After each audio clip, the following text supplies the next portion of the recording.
Bonjour à toutes, bonjour à tous.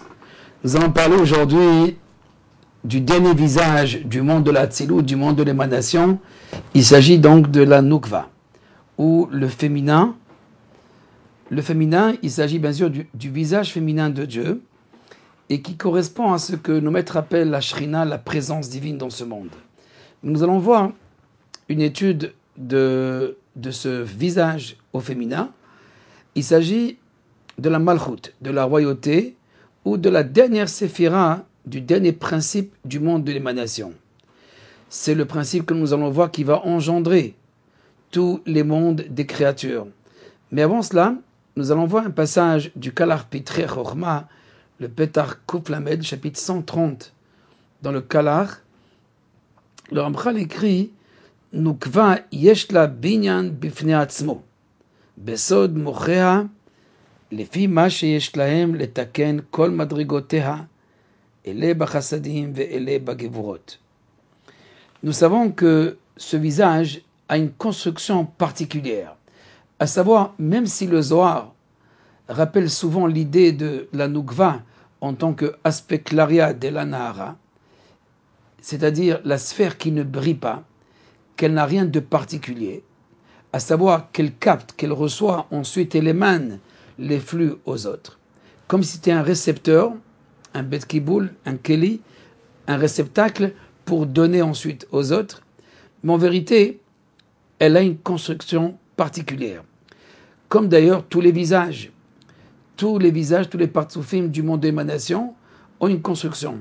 Et elle, la Nukva, elle a aussi cette construction. Une construction besod mochea, avec ses cerveaux, à savoir le principe qui l'anime. Ce sont donc les cerveaux. Elle fait donc aussi un tikkun, une réparation. Dans cette réparation universelle, elle a aussi sa fonction. Elle a sa part. Elle reçoit, bien sûr, elle capte le din, les rigueurs, mais elle les adoucit, elle les arrange pour ensuite les profuser, pour les donner aux autres, aux créatures. Ce passage, c'est-à-dire de la Nukva, qui permet le passage, la transmission pour les autres créatures, pour les autres, c'est sa particularité. Pour comprendre ce passage, cette transmission de la Nukva aux autres, il y a une idée, une notion dans la Kabbalah qu'on appelle la Nessira, qu'on attribue à la Nukva, à ce féminin. C'est quoi la Nessira? La Nessira veut dire la sciure, la séparation. Il y a une séparation. Pour prendre une idée qu'on trouve dans la Bible, Adam et Ève étaient collés dos à dos. Pour la construction de Ève, il y avait donc une séparation. Chava donc va se séparer de Adam à partir d'une séparation. La construction de la femme dans la Bible, elle est liée donc à cette séparation, à cette nessira. De même, au niveau métaphysique, ce principe féminin, va se séparer de la divinité. Va se séparer, on va dire, de Kutchabelichou, de Dieu lui-même. Zeir Anpin, le petit visage dont on a parlé dans les précédents cours. Cette séparation, elle permet au fait l'autonomie de la créature. Puisque la Nukva, comme nous allons le voir tout de suite, est à l'origine et à la source de toutes les créatures, de tous les mondes des créatures, c'est la raison pour laquelle cette séparation est à l'origine de l'autonomie. Le Ramchal dira que dans les Klalim, qu'il y a lieu aussi de liberté, de parler de liberté. C'est-à-dire, grâce à cette séparation, les créatures peuvent agir selon leur nature. Si jamais il n'y avait pas cette sciure, cette nessira, cette séparation, alors on pouvait parler d'une créature, bien sûr, ou des mondes des créatures, mais qui seraient continuellement animés par le divin. Là aussi, on peut dire que le monde des créatures sont animés tous par le divin. Cependant, il y a une dissimulation du flux divin, ce qui donne la liberté.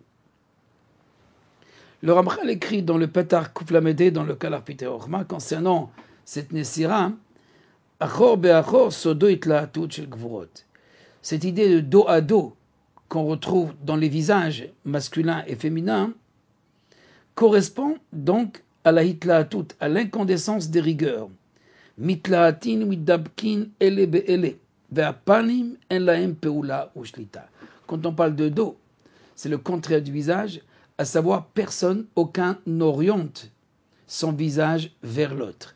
Il n'y a pas donc d'union, il n'y a pas donc de relation. Dos à dos exprime d'une manière allégorique que chacun se tourne vers lui-même et il n'y a pas de possibilité de produire un flux. Cependant, grâce à la séparation, il y a une possibilité de l'union de ce féminin, de ce visage féminin, la Nukva, avec le petit visage, pour pouvoir produire le shefa, l'influence et tous les flux au monde. Betsarich les anesira, shehu leaniach kol hagvurot lenuk, ou l'ashlim hazacha b'madrigotav lemateka ou l'takena.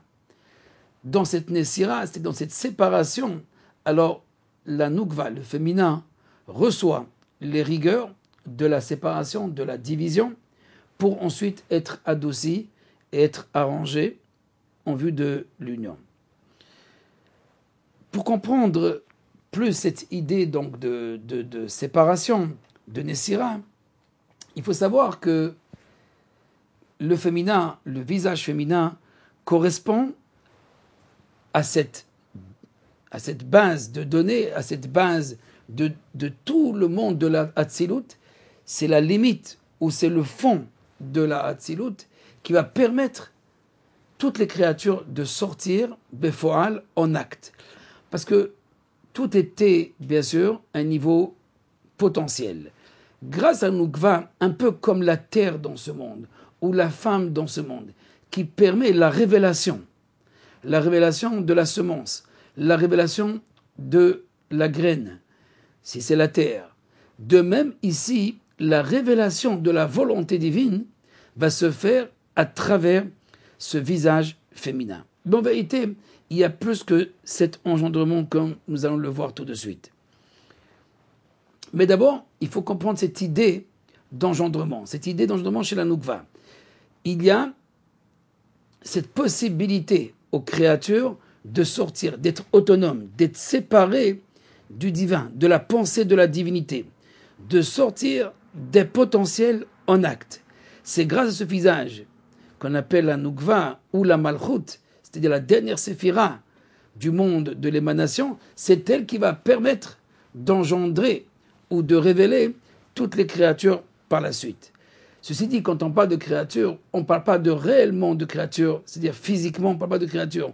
On parle des mondes de créatures, c'est-à-dire, comme nous avons déjà appris, le monde de la Bria, qui est le monde des âmes, le monde de la Yetzira, c'est-à-dire le monde de la formation, qui est le monde des anges, et enfin le monde de la Asiya, le monde de l'action ou de la fabrication, qui correspond au monde des créatures matérielles. Mais en tous les cas, tous ces mondes de créatures correspondent à des anafim, à des ramifications de la malchut, de la shrina. En d'autres termes, la shrina, la malchut, la nukva, ce sont des synonymes pour signifier le visage féminin de Dieu. Ce dernier degré de l'émanation par lequel tout va être créé. Bien sûr, il nous manque des étapes, il nous manque des éléments pour comprendre réellement cette création réelle. Mais en tous les cas, nous savons que tout procède de la malchut.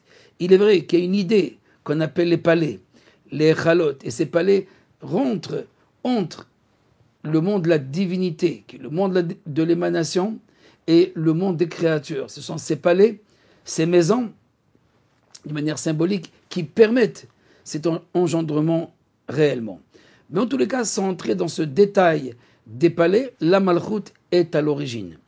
Nous allons voir tout de suite, dans le Petar Kuf Lamed Zain 137 du Kalar Pitre Chorma, une autre idée qui vient tout de suite après cet engendrement et qui, à mon avis, est essentielle dans la Kabbalah, c'est la Hitkalelut, Hashrina Ba'anafea, comme explique le Ramchal. Il s'agit de la Hitkalelut, c'est-à-dire de l'intégration des mondes, comment les mondes reviennent à la présence divine. Pour le tikkun, pour la réparation du monde, il y a lieu de revenir vers la Shrina. Puisque la Shrina, c'est comme la mère, la maman, cette mère qui tout procède, la matrice de toutes les créatures, pour que les créatures puissent arriver à rejoindre Dieu, rejoindre l'Éternel, alors il y a besoin, nécessité de revenir vers la Shrina. Bien sûr, il s'agit au niveau de la méditation, il s'agit au niveau de la kavana, c'est-à-dire de l'intention que nous avons dans la prière. Et d'ailleurs, une des idées essentielles dans la tfila chez le Ramchal, c'est-à-dire dans les kavanot de la tfila, dans la méditation et les intentions que nous devons avoir pendant la tfila, il y a ce mystère qu'on appelle l'ahit kalelut. L'ahit kalelut, c'est cette intégration, ce retour des anafim, des ramifications à la source. Sans plus tarder, nous allons voir tout de suite le Petar Kuf Lamed Zayin, le chapitre 137, Ashrina mimena mitpashtin kol haolamot atartonim. Comme nous l'avons déjà dit, que de la Shrina, c'est-à-dire de la Malchut, de ce féminin, procèdent tous les mondes inférieurs, c'est-à-dire Beria, Yetzira, Asiya, les mondes des créatures. Imkol inyane ha'avoda animtzet bahem. De'ainu amalachim baneshamot. Avec toutes les fonctions qu'ils ont. C'est-à-dire pour les âmes, aussi bien pour les âmes, pour les anges et aussi pour les créatures. Pour les anges, les otzi mitzvat hashechina lefoal. Les anges vont faire sortir tout ce potentiel en acte. Haneshamot, les âmes, il s'agit de la'avod et takadruch bebchiratam, d'agir selon la liberté pour atteindre la divinité. Et les créatures, bien sûr, de vivre dans ce monde et d'agir en conséquence, c'est-à-dire dans cette relation ou dans cette unification des mondes au divin. ועל כן נקרא שהשכינה אינה שלמה שתוכל להזדווג עם זה, אלא בבחינת להיותה נכללים בה כל ענפיה. Pour que la Shrina, la présence divine, on l'appelle Shrina aussi, entre parenthèses, on peut ajouter cette idée de Shrina qui habite. Shrina veut dire habiter, habiter ce monde. Il s'agit bien sûr d'un degré de l'émanation divine, mais qui habite ce monde. Mais en fait, il habite, c'est plus qu'habiter ici, puisqu'elle est la matrice des créatures, est à l'origine, comme nous avons vu, des créatures. Donc elle, c'est la présence divine dans ce monde, c'est ce féminin qui est ici, qui est la matrice, mais en même temps, qui est l'intégration, qui est la synthèse de toutes les créatures. C'est seulement, dit le Ramchal, quand tous ces anafim, toutes ces ramifications, tous ces mondes reviennent avec elle, qu'elle peut maintenant vivre l'union avec Dieu. C'est-à-dire que cette union de la présence avec le za, avec le petit visage, et ensuite, bien sûr, il y a d'autres degrés d'union beaucoup plus grands, cela commence avec cette idée de hit kalelut, c'est-à-dire de l'intégration. Intégrer les ramifications, intégrer les mondes au sein même de la présence. Ramener tout vers la présence divine. En vérité, pour pouvoir vivre l'harmonie, il y a lieu donc de rentrer en communication, en union avec la Shrina. Ce que disent d'ailleurs les Mekoubalim, Tikkun HaShrina. Le Tikkun HaShrina, la réparation de la Shrina, au fait c'est la réparation par la Shrina, se fait par l'intégration ou par l'unification des mondes des créatures au sein même de cette Shrina. Nous allons aller plus loin encore dans cette idée de tikkun de la Shrina. En vérité, tout le Zohar, ainsi que l'enseignement du Harizal et du Ramchal, le but de tout cet enseignement, c'est de comprendre justement l'idée du tikkun de la Shrina. Ce tikkun de la Shrina, cette organisation, parce que dans la Kabbalah, tikkun ne signifie pas seulement réparation ou arrangement, c'est aussi une construction, une reconstruction ou un réarrangement de toute la présence divine. La présence avec ses enfants, la présence avec les créatures. C'est-à-dire que si nous occultons la présence, si nous occultons le féminin, alors il y a un approfondissement de la brisure, du fossé qui nous sépare avec le maître, avec l'origine, avec la source, avec la cause première. Grâce à la présence divine, grâce à la Nukva, grâce à ce féminin, à ce visage, il est possible de revenir, de reconstituer le monde avec son âme, comme si la Shrina était l'âme des créatures.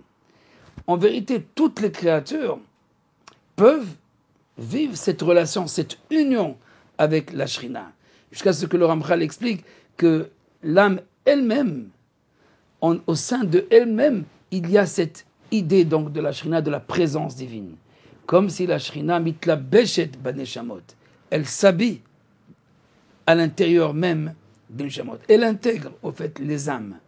Et c'est cette possibilité, c'est ce potentiel, cette force qui existe en chacun de nous qui lui permet d'avoir une part dans toute la réparation universelle, d'atteindre ensemble cette unification et cette révélation que nous avons vue de l'unité.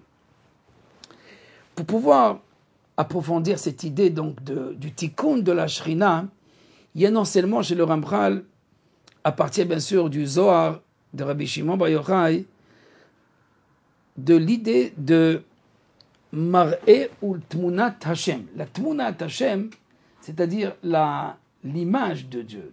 Ce que nous appelons donc la Tmuna, procède directement de la Shrina. On va lire un passage de Klalim Rishonim, Klal Lamed Vav, chapitre 36, dans les principes généraux. Hine Malchut hi nikret Temunat Hashem, ki hi shoresh atmunot shel hanivraim, shehem anafim min hamidot ha'ilonot. Alors, il y a les principes divins. Les principes divins sont les degrés de l'émanation de la divinité. Et ces degrés sont les sphirotes dont nous avons parlé. Ce sont donc les midot, les attributs de la divinité, qui sont les principes, l'origine de tout ce qui existe, de toute l'existence. Mais voilà que tous ces principes, tous ces degrés qui représentent en fait la volonté suprême, ne peuvent être visualisés, perçus, et plus tard devenir des créatures seulement par le passage de la Tmuna. C'est l'idée donc dont nous en parlons tout à fait au début, c'est ce passage entre le divin et la créature. Ce passage passe par la Tmuna. Qui crée la Tmuna? La Tmuna, c'est l'image. Alors il y a bien sûr le concept, le principe, le degré suprême qu'on appelle la sphira. Maintenant, comment la sphira, elle se transforme en une Tmuna? Je donne un exemple. Le prophète, quand il perçoit une image qui est au fait un message divin, mais il perçoit une image, un peu comme dans le rêve. Lorsque un homme rêve, au fait, il n'a pas vu une image. Supposons qu'il a rêvé avec une table, il a vu une table, ou il a rêvé avec un oiseau ou un arbre. Il n'y a pas un arbre qui est passé à côté de lui. Il n'y a pas une image d'un arbre. Le Ramchal explique, il y a uniquement un principe, un degré qui existe dans son mémoire et qui engendre une image. Alors ce principe ou cette étape qui peut engendrer à partir d'un degré une image pour transformer un degré en une image, un principe en une image, c'est la Malchut. La Malchut, au fait, c'est la possibilité de la visualisation, de la perception par l'essence des créatures. C'est la raison pour laquelle le Zohar dit que la Malchut, elle, est considérée comme une image. La Malchut, c'est une image. Ki shoresh hatmunot hanivraim. Parce qu'elle est la racine de toutes les images des créatures. Shehem anafim minamidot hailonot. Ils sont donc des ramifications. Les images sont des ramifications des degrés suprêmes. Biyot sheratza ha'adon baruch hu le'atik hanagot midota ve'inyanav el atmunot shel hanivraim. puisque l'Éternel a voulu justement de ce passage, de cette transformation, de ce passage entre les principes de la direction, les principes divins, pour les transformer en des tmounot. Prenons un exemple. Nous savons que Ézéchiel a parlé du chariot. Et dans ce chariot, il rapporte l'idée d'un lion, d'un nécher, d'un aigle. Donc, le lion, pour prendre cet exemple du lion et de l'aigle, il s'agit de quoi? Est-ce que réellement, il y a une image qu'on appelle le lion en haut ou une image qu'on appelle l'aigle? Non. Le Hamra dit que l'image, elle ne se fait ou ne se réalise uniquement que dans le dimion, que dans la faculté imaginative du prophète. C'est-à-dire qu'en fait, il y a quelque chose qui brille, qui sort, qui procède de la Merkava, et que le prophète reçoit, perçoit, mais par la transformation, comme chez nous, nous avons cette faculté qui peut transformer, on le voit dans le rêve, que la faculté imaginative va transformer une idée en une image, de même le prophète, lui, va transformer une idée, une parole, un principe, un degré en une image. La Malchut, elle, Beyad HaNevi'im Adame, elle s'appelle l'intermédiaire. C'est l'intermédiaire des prophètes. C'est la main des prophètes. C'est l'outil des prophètes. C'est-à-dire saisir la présence, c'est saisir la possibilité de la perception de la divinité dans ce monde. Ce qui signifie que la Malchut, elle, ce dernier degré ou ce féminin, a la possibilité, léatique, de transformer, de changer, de transmettre un degré et de le transformer en une image. Et la Tmulot Shenivaim, on peut dire que c'est la forme aussi. C'est cette faculté aussi qu'on peut trouver dans la terre qui correspond à cette idée féminin, du féminin. Il y a un grain et qui se transforme et qui devient une forme. Un arbre et plus tard un fruit, avec une couleur, avec une forme, etc. On peut le voir aussi chez l'être humain, chez la femme aussi. Elle a cette capacité dans ses organes de transformer le degré, de l'amener à un niveau donc de la forme, réellement d'une perception, d'une vie. Ceci dit qu'il y a aussi cette notion en métaphysique qu'on appelle le féminin divin. Mais attention, il n'y a pas lieu de séparer. Ce féminin, il s'agit uniquement d'une émanation de la divinité. Une émanation, ça veut dire que nous sommes dans un monde qui est complètement spirituel. Ce féminin permet, au fait, la visualisation, la perception de cette volonté qui, elle reste cachée. C'est la raison pour laquelle elle est au niveau le plus bas de la Hatzilut. Le plus bas, oui, de la Hatzilut, de l'émanation, mais le plus haut des créatures. La Malchut, elle est le niveau inférieur de tout le monde de l'émanation, mais elle est la couronne de toutes les créatures. Elle est le sommet de toute la créature, parce qu'elle est leur matrice. Elle est donc leur origine.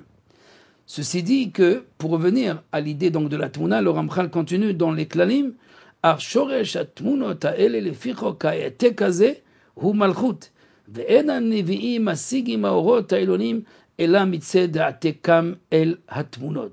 Ceci dit que les prophètes ne peuvent saisir Dieu ou monter, c'est-à-dire dans ce monde de la divinité, seulement qu'à partir de la malchut. Aussi, concernant Moïse, il est écrit Utmunat Hashem Yabit, et il regarde, il contemple l'image de Dieu. Même s'il est écrit concernant le peuple d'Israël, Utmuna enchem ro'im, il n'y a pas d'image, Dieu n'a qu'une image. Il n'y a aucune image, à savoir une image séparée de lui. Mais il y a un concept qu'on appelle la malchut, qui est au fait le règne de Dieu, la présence de Dieu, le féminin de Dieu, qui est la matrice du monde. Ce degré qui est transcendantal peut servir au prophète de remonter à l'origine, à savoir au monde de la parole. On peut dire aussi, cette idée dans la révélation sinaïtique, Ro'im et akolot. Becholam ro'im et akolot. Voir le son, voir l'image. Voir l'image, comment on peut voir, pas dans le son, voir la parole, pas l'image, mais la parole qui devient image. Une parole qui devient une image. C'est une parole divine, une voix qui est au fait l'idée, qui est le principe, devient une image, une réalisation.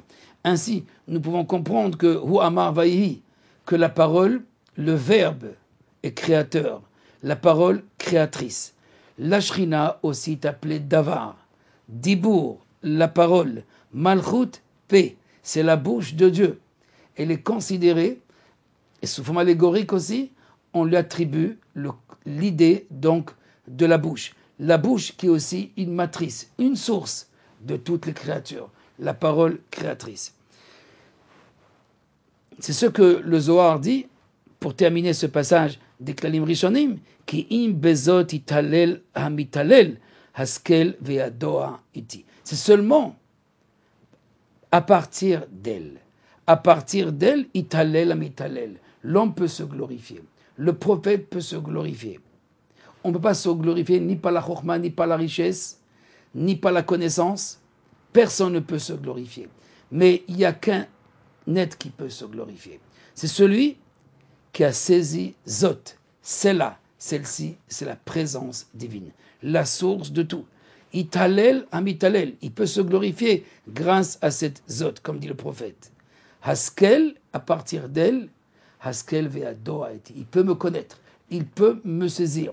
Donc saisir Dieu par sa présence, à savoir à travers les créatures et à travers les événements de ce monde. Les événements de ce monde, comme les créatures de ce monde, procèdent tous de cette matrice qu'on appelle le féminin divin. Baruch Hanei Olam, Amen, Amen. Kol Tov.